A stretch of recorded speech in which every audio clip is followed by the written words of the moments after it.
en quelques mots, 3 films de la carrière de Milius que tu recommanderais de regarder en priorité? Moi, si ça ne tenait qu'à moi, je dirais toute la filmographie de Milius. Mais après, si je dois en choisir 3, mon Dieu, quoi. Tu me demandes le choix de Sophie. Moi, j'ai envie de dire déjà The Wind and the Lion. C'est pour moi un film magnifique et c'est surtout un film qu'on ne pourra jamais faire aujourd'hui. Impossible. De montrer déjà ne serait-ce qu'un personnage arabe avec une telle grandeur d'âme. Ça ne correspond pas à ce qu'Hollywood fait en ce moment. C'est pas possible. C'est-à-dire la seule fois vraiment où on a pu voir quelque chose qui se rapprochait de ça, c'était dans The Kingdom de Peter Berg. On voyait le personnage d'Ashraf Baroum et tout, qui était un personnage absolument génial et qui était un musulman pratiquant et qui était soldat, guerrier, etc. Mais putain, dans l'Amérique de Trump, faire un film justement comme The Wind and the Lion, c'est très compliqué. Paradoxalement, la fille de John Milius, Amanda, elle fait partie du gouvernement Trump. Ne l'oublions pas. C'est l'une de ses conseillères. Deuxième? Putain, j'ai envie de dire Apocalypse Now, il est un peu hors catégorie. C'est le film, en fait, je collectionne tout sur Apocalypse Now. Tous les posters, toutes les VHS, tous les laserdiscs, toutes les éditions DVD, toutes les éditions Blu-ray, je les collectionne tous. Il y a quoi? J'ai envie de dire Dillinger, parce que Dillinger, ça reste quand même un sacré film. Le truc qui me laisse vraiment sur le cul, c'est que c'est un premier film. Il avait même pas fait de court-métrage en fait live. Le court-métrage qu'il a fait, c'est un court-métrage d'animation, Marcello I'm So Bored, qui était vraiment pas terrible. Et il passe par la case long-métrage, sans passer par la case court-métrage entre guillemets live, et il nous fait Dillinger. Et en plus de ça, il a fait un film en respectant le budget et le délai. C'était hypé, donc il fallait y aller vite. Mais il fallait aller vite, mais tu vois, il est resté, si tu veux, fidèle au cahier des charges, mais surtout, tout en restant fidèle en fait au cahier des charges de la AIP, il a réussi justement à donner au film sa personnalité. C'est incroyable. Dillinger, en plus de ça, les scènes d'action qu'il y avait dedans pour l'époque sont hallucinantes. Toute proportion gardée, c'est à l'époque vraiment la référence en matière de scènes d'action épiques au cinéma américain, c'était Peckinpah. Moi, j'ai envie de dire, Dillinger, c'est vraiment le niveau juste en dessous de Peckinpah. Ce qui est énorme. La scène de descente du FBI à Little Bohemia, mais c'est un monument. Même Michael Mann n'a pas réussi à faire mieux sur Public Enemies. Indépendamment du fait qu'il ait pris trop de liberté à mon goût et qui fait que, pour moi, le film ne fonctionne pas, Michael Mann, avec tous les moyens qu'il avait, le fait qu'il pouvait faire ce qu'il voulait, il n'est pas arrivé, si tu veux, au degré d'intensité, de viscéralité, de violence, d'action de Milius sur Dillinger. Milius a fait Dillinger dans les années 70. C'est incroyable. Jusqu'à aujourd'hui, le film tient le coup. C'est incroyable. C'est-à-dire qu'il n'a pas pris une ride. Et Spielberg disait qu'il préférait Dillinger à Bonnie and Clyde. Je suis totalement d'accord avec lui. Il a absolument raison. Après le troisième, mon Dieu... On a déjà cité 3. J'ai cité... Non, Apocalypse Now, j'ai dit, il était hors catégorie, il est hors concours. C'est un peu... Je dirais, Jeremiah Johnson, parce qu'on n'en a pas parlé, Jeremiah Johnson est un film magnifique, parce qu'en plus de ça, Milius a prouvé en faisant ce film qu'on ne pouvait pas se passer de lui parce qu'il avait une voix unique. Parce que Sidney Pollack, lorsqu'il s'est réapproprié le scénario, il a voulu prendre ses distances avec Milius. Et il les a pris. Et il a filé le scénario à Edward Arnalt, qui est un excellent scénariste. Il avait écrit, par exemple, pour moi, le meilleur film fait sur OK Corral avec Hour of the Gun de John Sturges. Excellent scénariste. Mais Sidney Pollack, lorsqu'il a lu le scénario révisé par Edward Arnalt, il n'avait plus envie de faire le film. Parce que, voilà, il s'est rendu compte que ce qui rendait le scénario exceptionnel, en fait, c'était Milius. Parce que Milius, contrairement à Edward Arnalt, il a vécu, justement, c'était son trip, lui, d'être dans la nature, un peu comme Jeremiah Johnson. Milius, c'était quelqu'un qui chassait pour manger, il le faisait. C'était quelqu'un qui partait faire, justement, des trekking dans le Montana, etc. Il adorait, justement, se retrouver tout seul en région boisée, avec un baluchon, etc., etc. Et Sidney Pollack n'a pas eu d'autre choix, si tu veux, que de rappeler Milius. Et Milius, il s'est dit, bah tiens, ils vont me rappeler, bah, ok d'accord, bah dans ce cas-là et tout, il va me payer le double de ce qu'il m'aurait dû me payer. Et ils ont payé parce qu'ils n'avaient pas le choix. Et au final, il a fait un film totalement remarquable. Et encore une fois, c'est un film qui ressemble davantage à John Milius qu'à Sidney Pollack. Ce que l'on ne peut pas dire de Yakuza. Yakuza ressemble davantage à un film de Sidney Pollack qu'à un film écrit par Paul Schrader. Et même son frère. C'est pour montrer justement la force de caractère. Et le film est superbe. Le film est superbe. Tu parles justement de parcours initiatique de quelqu'un qui va devenir, voilà, quasiment, pas d'un enfant, parce qu'il était quand même un peu, c'était un jeune adulte, Jeremiah Johnson. Mais quand tu le vois au début, quand tu le vois à la fin, tu vois qu'à la fin, il est devenu un homme. Et c'est vraiment un film absolument magnifique. J'adore ce film-là. Mais je l'aime en tant que film de John Milius. Plus que comme un film de Sidney Pollack. Et pourtant, je pense que Sidney Pollack n'a jamais été aussi inspiré que lorsqu'il a fait Jeremiah Johnson.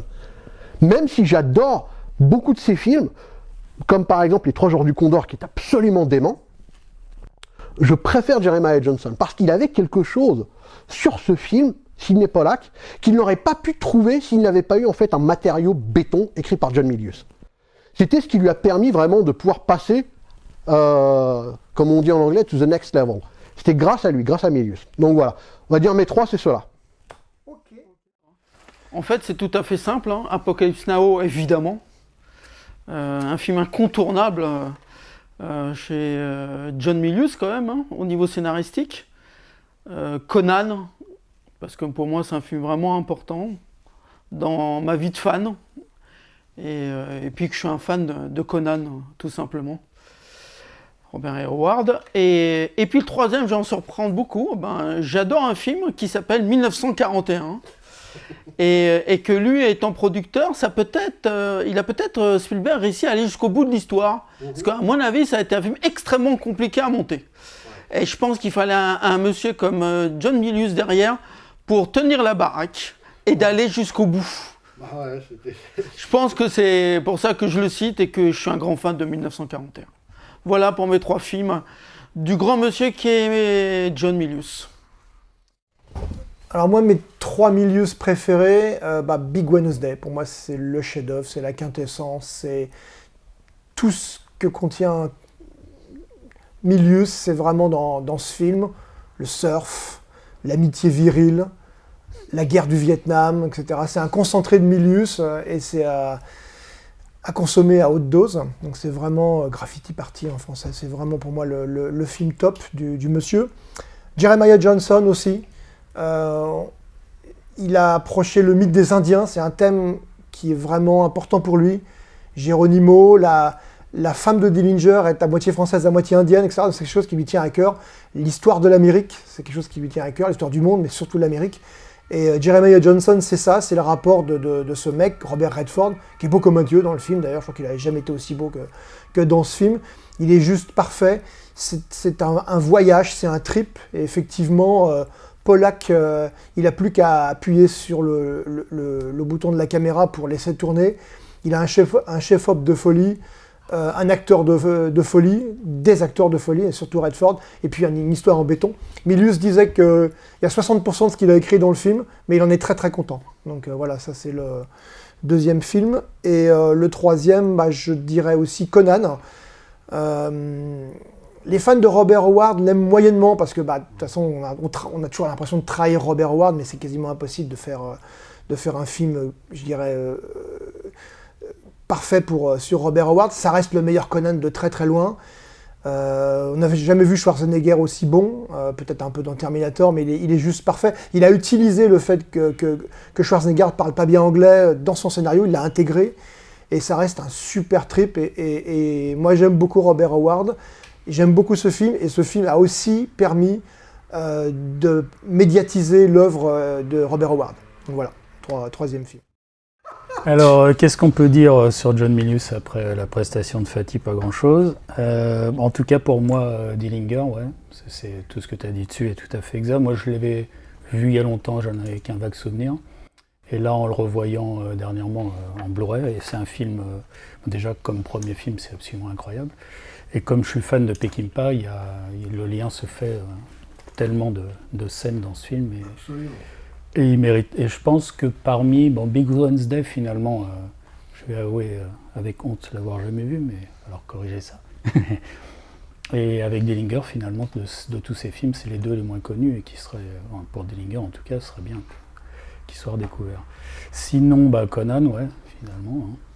Parce que bien au-delà de Milius, Conan, c'est quand t'es gamin et que tu lis Howard et que t'es fan de Howard, t'as envie de le voir au cinéma.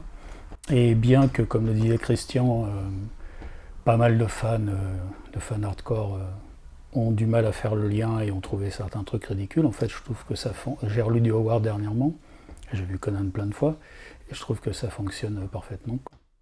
Et puis pour rigoler, Medal of Honor, le jeu. Mais oui. Mais oui, oui, parce que le personnage est génial et parce que c'est sûrement le jeu sur lequel j'ai passé le plus d'heures et que j'adore. Ouais. Et sinon, précisons quand même un truc, c'est qu'aujourd'hui on parle vraiment des films Marvel comme étant quelque chose vraiment qu'on ne pouvait pas faire avant, qu'on ne peut faire que maintenant, etc. Ouais, Conan est un personnage Marvel. Oui, ça l'a été. Ça l'a été. Oui, Ça l'a été. Roy Thomas. Absolument. Voilà. Milius a été le premier justement à avoir fait un bon film Marvel. Bravo. C'est avant les Russo, avant que Stephen Norrington ait été considéré comme étant le premier à avoir trouvé la bonne perspective. C'était Milius qui avait trouvé déjà la bonne formule, voilà, avec Conan. Et moi, en plus de ça, j'avais découvert Conan en bande dessinée avant de le découvrir autrement. C'était ça. Et difficile justement de passer à côté d'un truc pareil, alors qu'aujourd'hui justement le débat reste ouvert sur les anciens Scorsese, Coppola, les deux amis de Milius, qui eux se sont portés justement contre le cinéma Marvel, contre le machin, etc. Alors que si on doit faire un historique justement des personnages du comic book film, encore une fois, je me sers du fait que Conan a été un personnage Marvel, le première adaptation en fait, d'un personnage Marvel, Conan, c'est à Milius qu'on le doit. Et on ne le dit pas assez. Et ça résume en fait tout ce que l'on peut dire sur le bonhomme. Quoi qu'on dise, on ne pourra jamais en dire assez à son sujet.